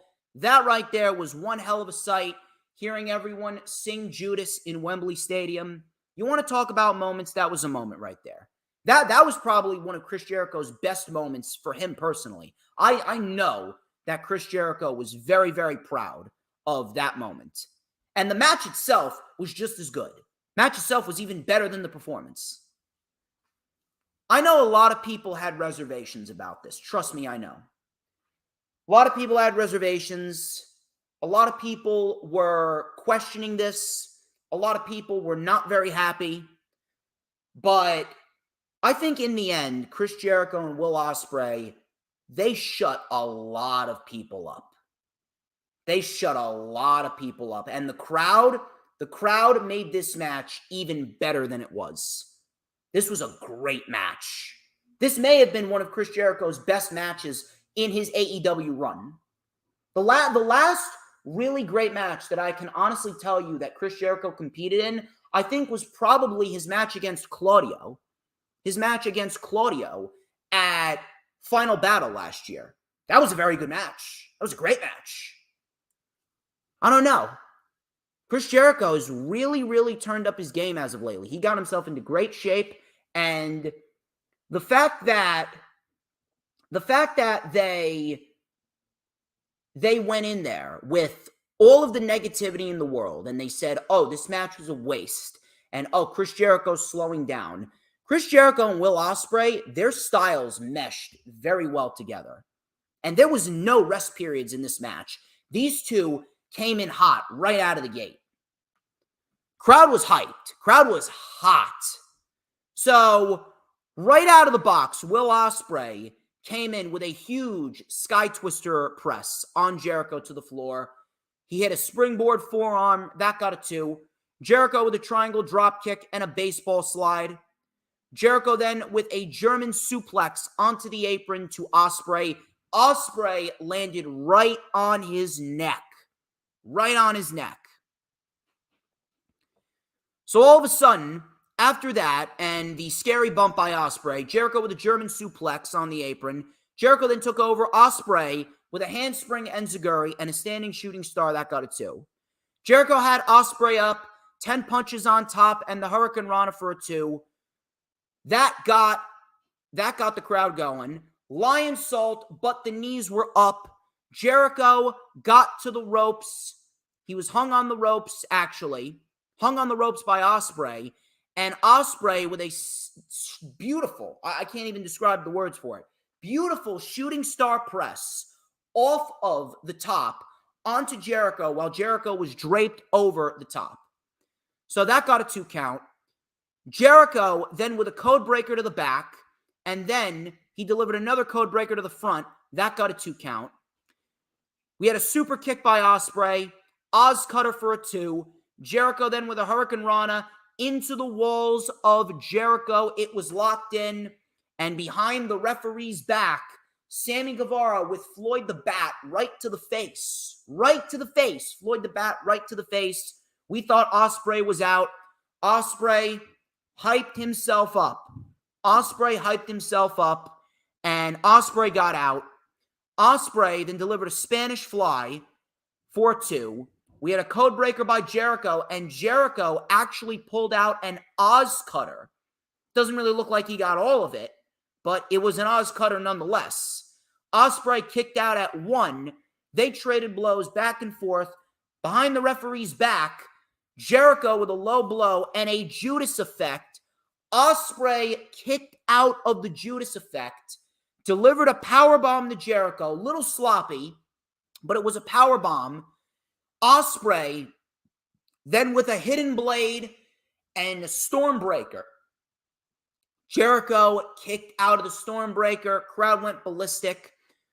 He then went for a second hitting blade, and as he went for the second hidden blade, Jericho flipped off Ospreay as Ospreay delivered the hidden blade and the second Stormbreaker, and Ospreay gets the win over Chris Jericho in what was a great match, and it absolutely lived up to the potential of a Will Ospreay Chris Jericho match. Matter of fact, it may have been the best match of the night to some people. May have been the best match of the night to some people. This was great. Great. And Ospreay, holy shit, Ospreay. I really don't know what to say about Ospreay, but Ospreay may very well be giving MJF a run for his money for Wrestler of the Year. If you're not watching a Will Ospreay match, I don't know what you guys are doing. I know James Punaseca, he's watching right now. He loved Ospreay and Omega from back at Forbidden Door. If you have the chance, James Punaseca, go out and watch Chris Jericho versus Will Ospreay. You will not be disappointed.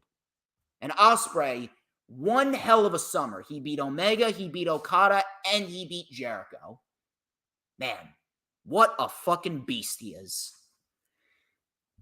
Afterwards, Sammy Guevara tried to console Jericho, and Jericho shoved him away.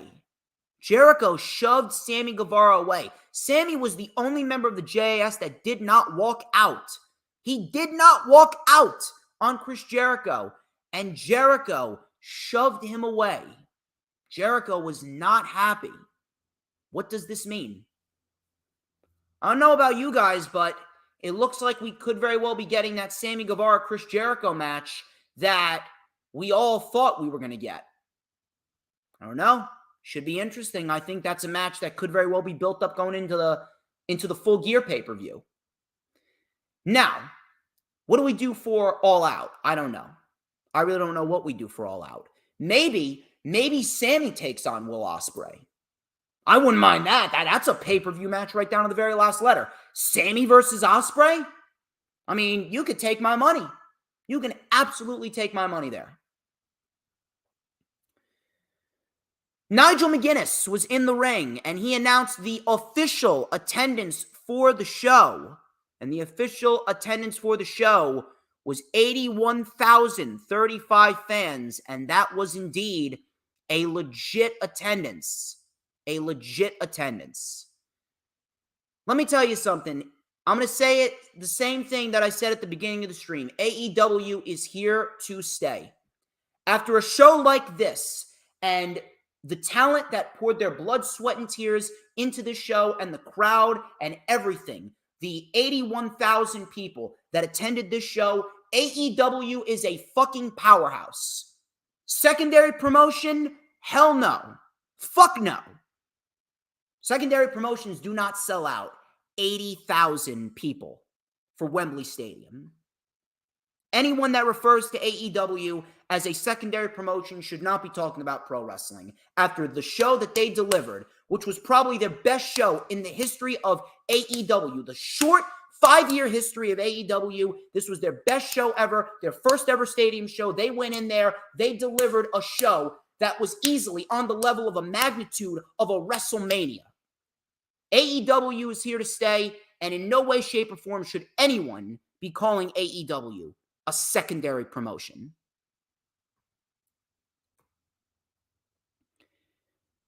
So from there, after the attendance, we go to the co-main event. It was the House of Black versus the Acclaimed and badass Billy Gunn for the AEW World Trios Championships. And they selected a no-holds-barred match as the stipulation. So there was no tags. No tags. It was all over the place. All over the place. Just an all-out melee. Malachi with a moonsault onto Caster. Buddy Matthews with a tope con hero onto the Acclaimed. Brody Lee then dove through the ropes onto the Acclaimed. It's always a scary sight to see a guy like Brody doing that. Julia Hart then came in and stared down Billy Gunn. Billy Gunn did a suck it to Julia Hart, and Julia Hart was given the scissor me timbers by Anthony Bowens. Only in AEW. Only in AEW. Mercedes Monet, she was still watching in the crowd. She watched the whole show, actually. House of Black regained control. Billy was sent a chair into Brody Lee's head. Billy Gunn then mounted a comeback with a big slam to Black. He kicked out. The Arrival connected. Brody Lee then with a lariat on Billy. Meteora by Matthews on Caster. Rolling elbow by Bowens on Matthews. A big knee. Brody then got a chair.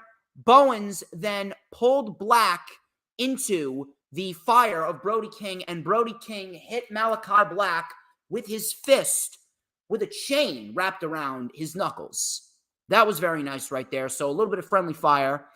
Famouser by Bowens on Matthews. Famouser by Billy, but Julia Hart pulled Aubrey Edwards out of the ring. In came Malachi Black, and he delivered the Sin Eater spinning heel kick on Billy Gunn, and Billy Gunn was able to kick out. Billy Gunn kicked out of the Sin Eater to a major, and I mean a major fucking pop. Major pop right there. Crowd was going nuts. Billy Gunn then delivered a Famouser on Brody King, and then Max Caster and Anthony Bowens, they delivered the Arrival and the mic drop. Mic drop elbow and the Arrival, and Brody King kicked out at 1. Brody King kicked out at 1, and Brody King hyped himself up. Billy Gunn with another Famouser another arrival by Bowens, and a second mic drop, and that was enough for the Acclaimed and badass Billy Gunn to get the win and finally put down the House of Black and become the new AEW World Trios champions. And afterwards, the House of Black, they gave the belts to the Acclaimed and Billy Gunn as a sign of respect. They gave the belts to him. They gave the belts to him as a sign of respect, and Bowens led the crowd in Wembley Stadium in the world's largest scissor party ever. Now, I see some people complaining about this. I see some people bitching and moaning, complaining, well, why did they have the Acclaimed and a 60-year-old Billy Gunn beat the House of Black? Hooty-hooty-hoo. There's people that wanna continuously complain because they don't have anything better to do. Meanwhile, if you look at the bigger picture here, you would understand that the House of Black have outgrown the AEW Trios Championships. First of all, I don't understand how you can look at this match and say that the House of Black are buried. I know a lot of people are going to bitch and moan and complain and say that the House of Black are buried and how they're laying down for a 60-year-old Billy Gunn. First of all, this match went how long? 15 minutes? You're acting like they got squashed in 90 seconds. This went 15 minutes. How is 15 minutes of a match a burial? And that's number one. Number two, they have not been pinned in a year. They have not been pinned since Grand Slam last year when Darby and Sting beat them in a tornado tag team match. They have not been pinned since September of last year. They have been undefeated since they came back. They literally ran through everyone. They beat the Elite. They beat the Jericho Appreciation Society. They beat CMFTR. They beat Metalik, Blake Christian, and AR Fox. They beat the Acclaimed and Billy Gunn on 2 separate occasions. They've been undefeated all year. They had the longest reigning Trios Championships. They had the longest reigning Trios Championship reign of all time. Seriously. They had the longest reigning Trios Championship title reign of all time. They held the titles for 6 months. And on top of that, they didn't lay down for Billy. Caster was the one that got the win. It was a young talent that got the win over the House of Black, not Billy. So I don't understand how you can say that the House of Black was ruined or it was a bad decision. Now, would I have had Billy Gunn and the Acclaimed beat the House of Black? No. I would not have had them beat the House of Black because I would have personally have loved to see a Blackpool Combat Club House of Black feud for the AEW World Trios Championships. That is my only complaint. I wouldn't have had them win the championships because I was just getting a little greedy. I wanted to see a feud with the Blackpool Combat Club, and I wanted them to peak 200 days. But that's just me nitpicking. That's just me being greedy. It was a great moment for Caster and Bowens, their first ever stadium show. It was a great moment for them coming of age, especially with Billy Gunn and how Billy Gunn has gotten them more over than we could have ever anticipated. They recaptured magic that they captured last year around this time.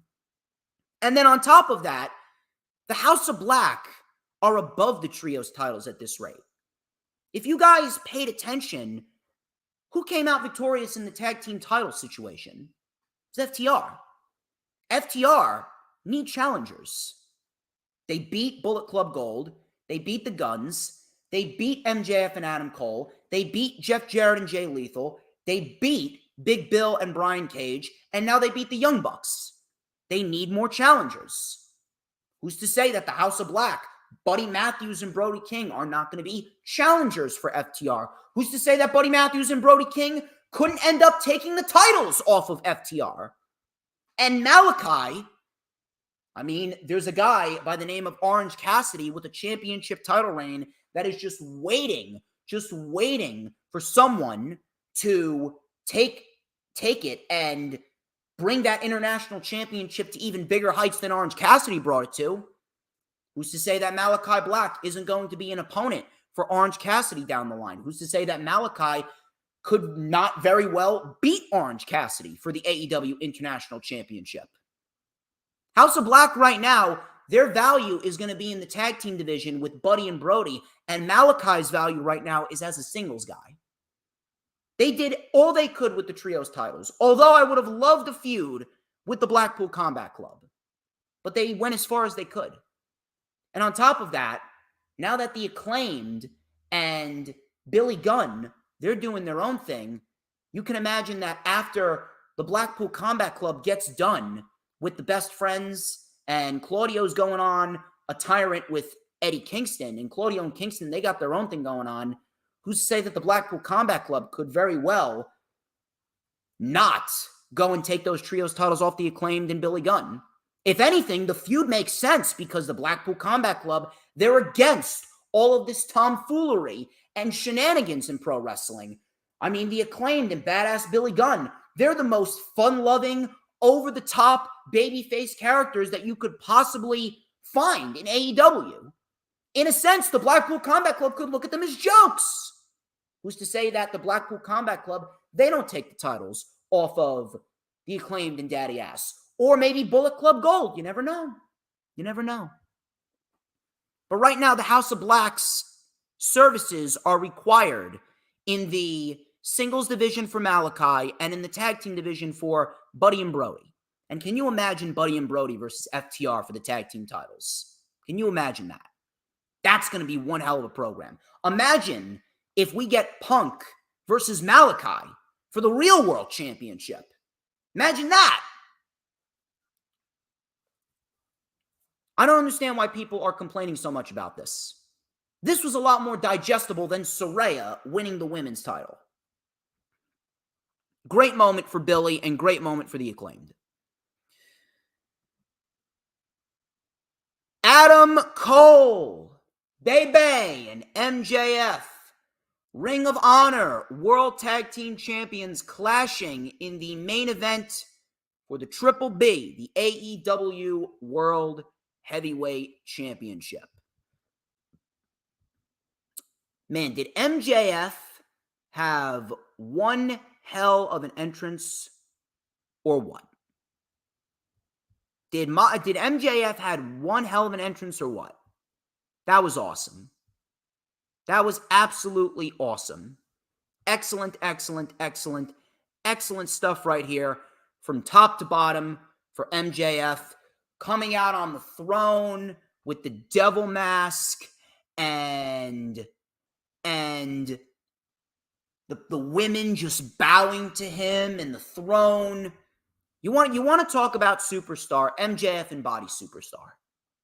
He embodies superstar right down to the very last letter. Awesome. Awesome, awesome, awesome, awesome entrance. So MJF and Adam Cole, then they put on their Better Than You Bebe shirts and the crowd popped. We had a standard back and forth. Cole did his Adam Cole Bebe chant. MJF then poked Adam Cole in the eye, and Cole then slapped MJF. So the tension was rising high between these two. Cole then, with an Ushi-Goroshi, that got a 2.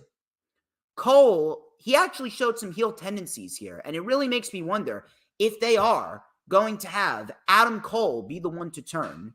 Is Adam Cole really the one to turn? Are we really going to go with MJF as a full-blown babyface? I don't know. It's a possibility. It's definitely a possibility. It's definitely something to watch out for. So Cole then actually ripped off MJF's shirt. The crowd booed and MJF got pissed. So MJF mounted a comeback. MJF then body slammed Adam Cole. He then bit Adam Cole's forehead. Crowd was hot. MJF then with a suicide dive to the floor, and he actually landed on his feet. MJF landed on his feet. He was stunned. He couldn't believe he just did a suicide dive, and he landed on his feet. Back in the ring, MJF was in control. Back and forth pin counters by Cole and MJF. MJF then with a powerbomb onto the knee. And Cole regained control with a heat seeker. MJF got his foot on the rope. MJF was sent into the steps. MJF then got brainbustered. He got brainbustered by Adam Cole on the steel steps. I swear to God, I legitimately thought he broke his neck. That was probably one of the most brutal step moves, the most brutal steel steps moves I've ever seen. It was absolutely flush, and it did not look good.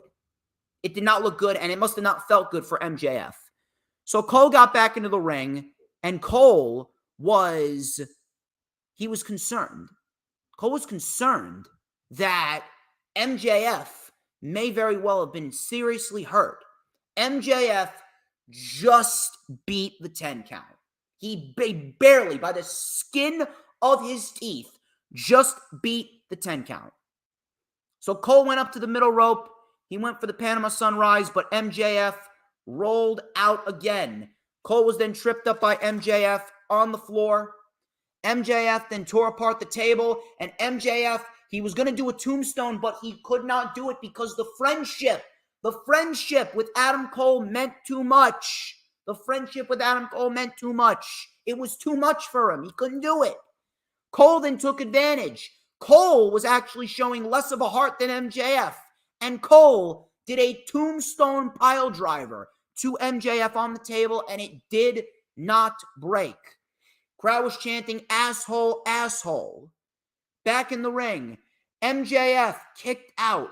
Both men traded blows back and forth. Punt kick by Cole. Rolling elbow by MJF. Canadian Destroyer. Super kick. Both men are down. We had a double clothesline. Double clothesline and a double pin. The match ended in a draw. The crowd was chanting bullshit. MJF then took the mic. Cole took the mic. Cole took the mic and he said, "No way, Max. No way. 5 more minutes," which was the same thing that Adam Cole said to MJF back in June when they went to a time limit draw. The crowd was chanting, "Yes, yes, yes." Max said no. He said 5 minutes isn't enough. We are going until we got a winner in fucking Wembley. And they did not bleep that out. MJF said, "We're going till we got a fucking winner in Wembley." Absolutely unbelievable stuff. Crowd popped. Cole hit Remsburg by mistake. Remsburg went down. MJF then with a steel chair. They traded the chair back and forth. MJF put the chair on his head and fell back. The ref saw MJF with his head in a chair. He was looking at Adam Cole. MJF rolled up. Adam Cole got a 2. MJF with the heat seeker. Cole kicked out. Cole then with a straitjacket German on the apron to MJF.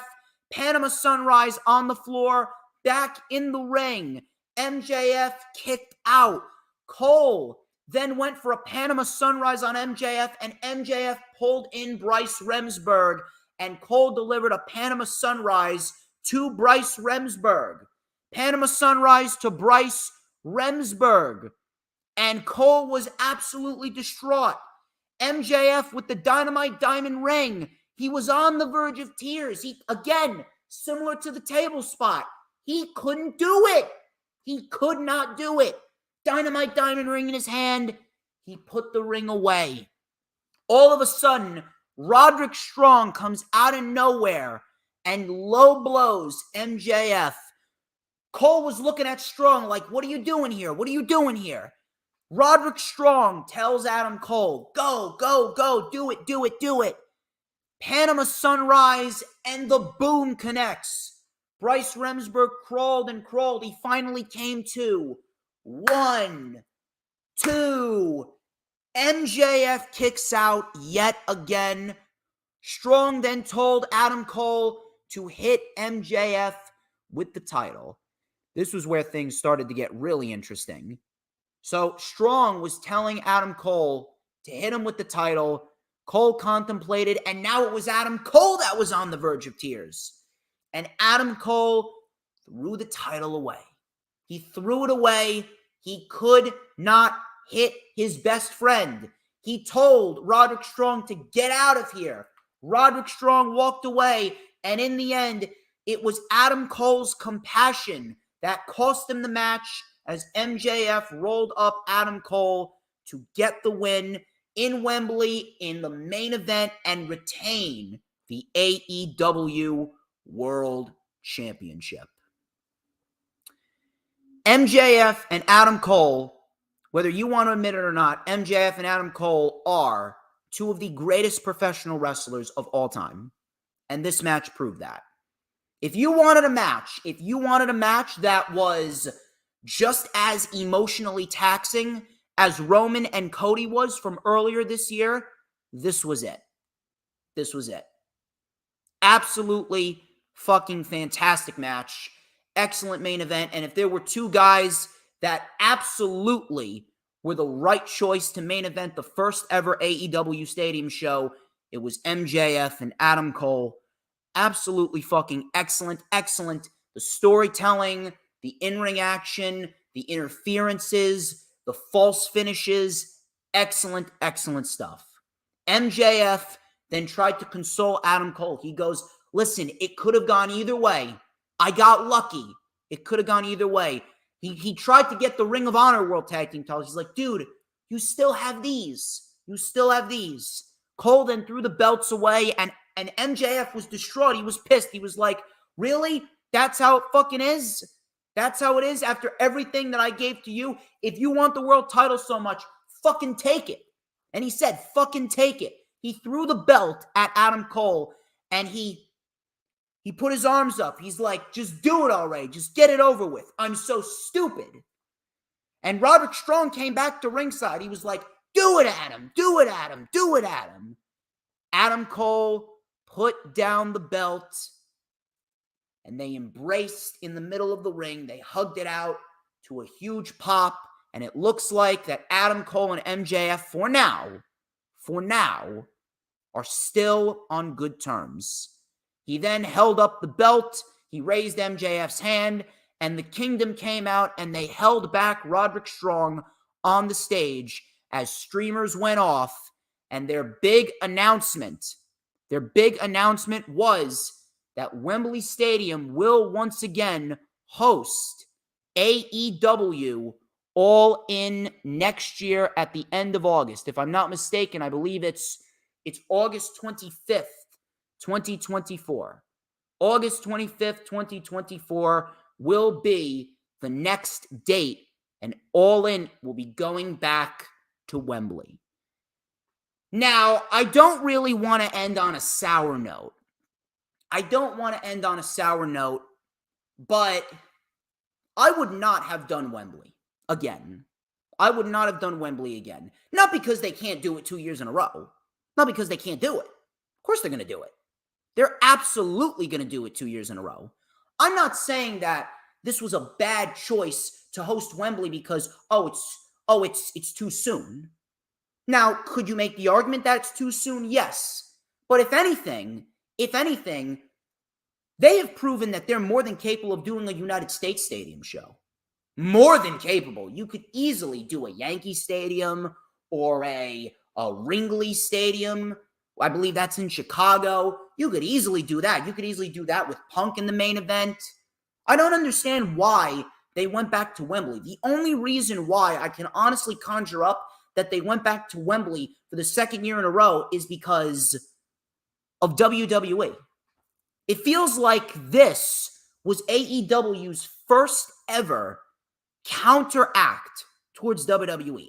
AEW, in its 4.5 to 5 year history, has never gone out of its way to deliberately counter-program WWE. And no, they didn't do it with NXT. NXT was on the WWE Network at 1 hour. They moved NXT to the USA Network deliberately to counter Dynamite. If AEW wanted to counter-program WWE, they would have gone with Dynamite on Monday or Friday, and they didn't. But it feels as though with WWE, and you know for a fact that WWE was not happy. WWE was not happy. Vince is not happy. Vince McMahon right now is currently punching the air, knowing that AEW pulled off 80,000 legitimate people in Wembley Stadium, and Tony Khan pulled off what was one of the best pro wrestling events in the history of this sport. Whether you want to admit it or not, that's the truth. But we have this second announcement of Wembley Stadium next year. We have this second announcement, and the only reason I can honestly think of that they announced All In again in Wembley next year was because John Cena came out at Money in the Bank and said that WWE is looking to bring WrestleMania to London. So you can only imagine that WWE right now is currently breathing down AEW's neck. Vince McMahon is breathing down Tony Khan's neck because they want to do a stadium show in the United Kingdom and they want to sell out. It feels as though Wembley Stadium would have been the destination for that. Wembley Stadium would have indeed have been the destination for a potential WrestleMania in London. It seems as though Tony Khan pulled out Wembley Stadium again next year to prevent WWE from bringing a stadium show to the United Kingdom. Because at this rate, with all of these international shows in the United Kingdom and Puerto Rico and Saudi Arabia and Canada, I can only imagine that WWE would want to do a stadium show in the United Kingdom at some point next year. Wembley would have probably have been the ideal place for it. This seems like a counteract move, so that way WWE doesn't take up Wembley next year. And listen, I get it. I get it because WWE are a bunch of sleazy fucks. I get it. WWE are a bunch of sleazy fucks, and they would try and manipulate the people of Wembley to only host WWE events. They've done that with numerous amounts of arenas. Why do you think that AEW's never gone to MSG? It's because WWE is pretty much paying the people over at MSG to make sure that AEW never goes there. It's pathetic. It's absolutely pathetic. However, I do understand Tony Khan's issue. I get it. I really do. I get it. However, I really, really, really would have considered doing a United States Stadium show. Now, is it going to happen? Absolutely, it's going to happen. It's going to happen at some point. We already got the first stadium show for AEW, and the company isn't even fully 5 years old yet. Next year, January 1st, it's going to be 5 years old. It will be 5 years old. But at the end of the day, I don't know. At the end of the day, it does feel like this was a desperation counteract move by Tony Khan to make sure that WWE wouldn't take Wembley next year. Will they do a United States Stadium show? I hope they do. I hope they do. Matter of fact, if you're going to do the stadium show next year in Wembley, I truthfully do hope that we will indeed get a stadium show in 2025. A stadium show in 2025 in the United States is a must. That is an absolute must. You want to do it in Wembley again next year? All right, fine, I get it. But after 2 years in a row, you should absolutely take All In to a United States Stadium show. Absolutely. It's more than enough. What they did here in the United Kingdom was more than enough to do a stadium show in the United States. 81,000 people when no one thought that they could do it. Why not try? Take the risk again. They bet that they couldn't sell out for their All In show back in 2018. They bet that they couldn't sell out for Double or Nothing. They bet that they couldn't sell out Arthur Ashe. They bet that they could not sell out their first ever weekly television show on October 2nd in 2019. So why not take a chance on the stadium show in the United States? I have a feeling it's going to happen at some point. We'll have to wait and see for now, but all in All In the end, easily one of the best shows of the year. It may have been the best show of the year and AEW's best show of all time. And yes, Hooligram, I do see you. TK announced that it will be Wrestle Dream on October 1st in Seattle on pay-per-view to honor Antonio Inoki. And I'm very much looking forward to that. And yes, I will indeed be watching that. I will indeed be watching that, and I will be keeping my eye on that very closely. That weekend's a busy one for me. That's a busy weekend for me. I got NXT. I got NXT No Mercy. I got 90s WrestleCon. And now I got Wrestle Dream. Holy shit. I want to talk about big. That's going to be another big week for the DJ Storms brand. I'm loving it. I am loving it. AEW is here to stay. AEW is a powerhouse. AEW is not a secondary company. And if you are going to continue to deny that, you are a fucking retard and you should not be talking about pro wrestling. And man, it does feel good to curse. I gotta be PG. I gotta be PG Storms on the Lightning Flash update. But on the rundown and the rewind, you can bet I'm gonna be cursing up a storm left and fucking right. You can bet. Ladies and gentlemen, that wraps up this edition of the Rewind. I would like to thank each and every single one of you for tuning into this stream, immediately following All In. Out of my element a little bit, but at the end of the day, we still pulled off a great stream. Thank you very much to Hooligram. Thank you to Didi, James Punaseca, Sarah Hapka. Thank you very much to the Final Hoss and Sleeping Angels and Dylan and Peanuts. You guys are great. You guys are awesome. I thank you all. An excellent stream. And we're going to do it again because we got ourselves a lot of content coming to you guys this week. Because on Tuesday at 8:30, I'm going to go live with the rundown for WWE Payback. We're going to be previewing and predicting everything going down at WWE Payback. It is going to be a very fun stream, to say the least. And then on Wednesday, I got myself two major, and I mean major happenings. I got my vlog from ISPW, The Heat Is On, the tribute show for ISPW for Terry Funk and Bray Wyatt. That goes live on the channel on Wednesday at 2 p.m. And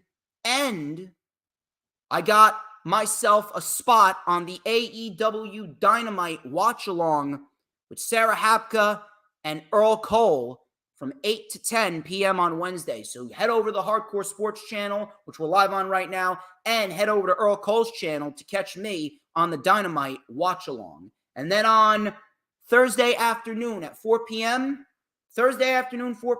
I will be live for the rundown for AEW All Out.